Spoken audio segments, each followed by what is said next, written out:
And we're about to hear about a difference made by one such individual Rotarian that has been adopted by Rotary clubs to great effect. Please give a great welcome to Rotarian David Warwork and Rotarian Maureen McKenna, who are going to talk about David School and the Sumboya Clinic. David and Maureen.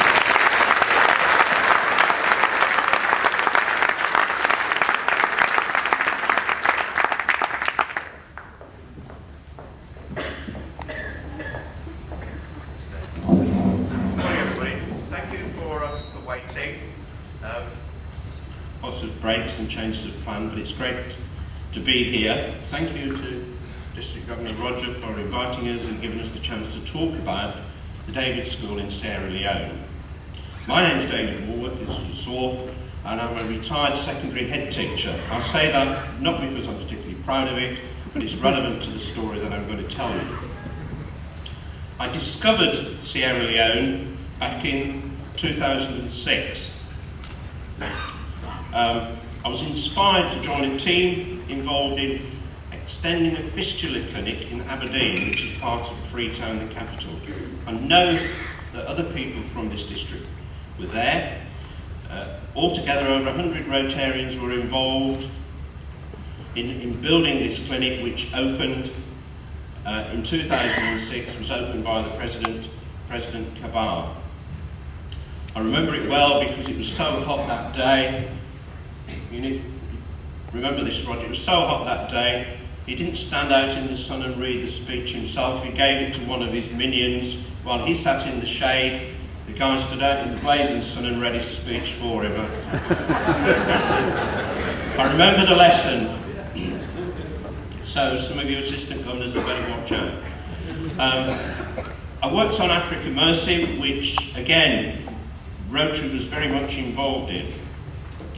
I think most of you will know that Africa Mercy goes around the coast of Africa, there's a surprise, treating medical conditions totally free to the people who receive the treatment. It's currently, I think, off Mali and going back to Sierra Leone in February when we hope to be there.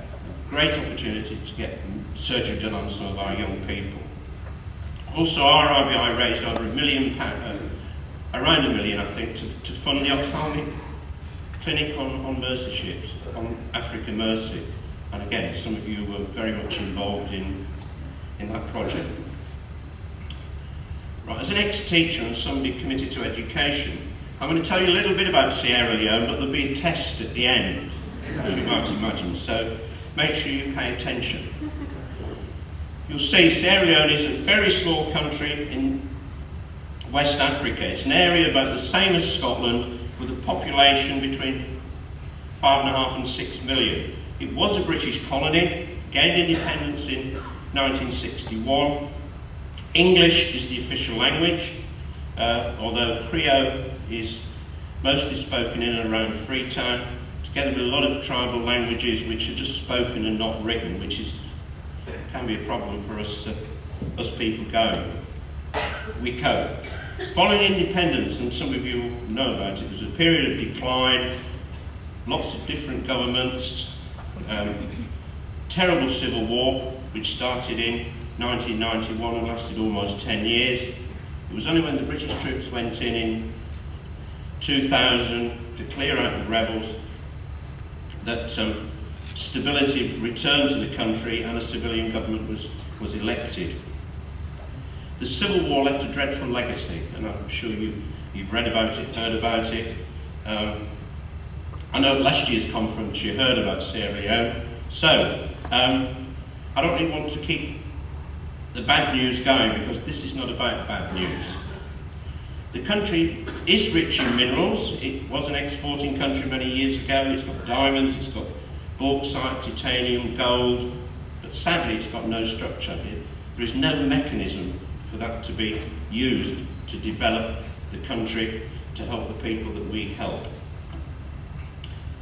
I said about the bad news.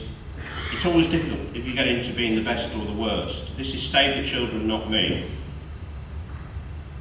Similar to what you just heard, more than half the population are under 18 years old. 1 in 3 primary children doesn't go to school, and the mortality rate is as high as 1 in 4 children that don't reach the 5th birthday. So it's not good. And that's where I came in. I want to tell you a success story from now, a success for Rotary, a success for all the people who help, including all those lovely people from Ramsey who are in the most expensive seats up at the top there, and the other clubs that have been involved. In a little while we're going to talk about what we'd like you to do and what we'd like you to do to help, and Maureen's going to talk a bit more about Rotary's involvement. The success really is about those young people, the young people that you're going to see on that screen. While I was working in Aberdeen, which to be honest is the West End, it is the West End of Freetown, it's the nice bit, it's got the ocean, and it is not like inland, up country. While I was there, I went up country in a 4x4 to collect some bits and pieces. I went to a place known as Mile 36. We're not sure 36 miles from where, but it's just called Mile 36. And if you go further up the road, there's a village called Mile 38, and so it goes on along the road, along the only tarmac road in the country. Here I found a deprived community. Nobody, no school, no education, probably 100 young people, none of them in any form of education. Parents hadn't been educated, there was nothing available. There's some pictures of where they live. You saw pictures of poverty before, and as I say, it's always difficult to say who is poorest. These are the sorts of houses.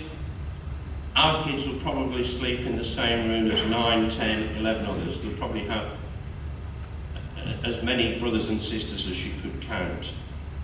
And from April to October it rains probably 4 inches every day. And so if you look at the roofs and the sort of places they live, their life is pretty awful. They cook communally. We talk about communities. They actually, you can see here a sort of kitchen area where they have fires and they cook communally, which is great. But sadly, if children fall onto these fires, they get terrible injuries and scars and whatever. When I got back to Ramsey, and it wasn't possible to make any comparisons because I think Ramsey's perhaps just a little bit more advanced than Mile 36. I started to talk to family and friends about helping.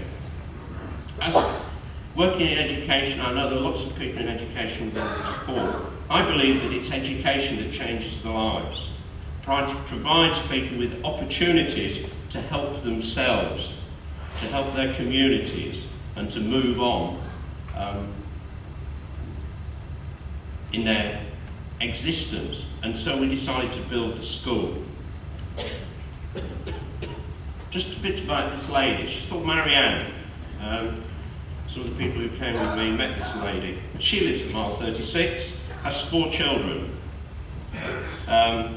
She's probably, we never know exactly how old, but probably 33, 34 years old.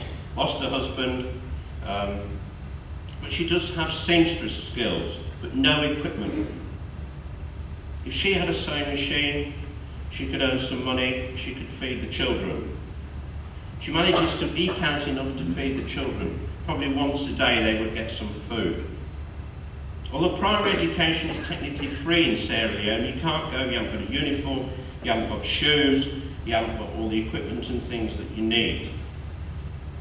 So even if there was a school on the doorstep and she had to provide that, she couldn't afford to pay. So it's for her and people like her that we went ahead with our project and built the school at Mile 36. We negotiated with the chiefs. These are the elders of the tribe. It's called Temnig, although they call it Timni. We now own around 50 acres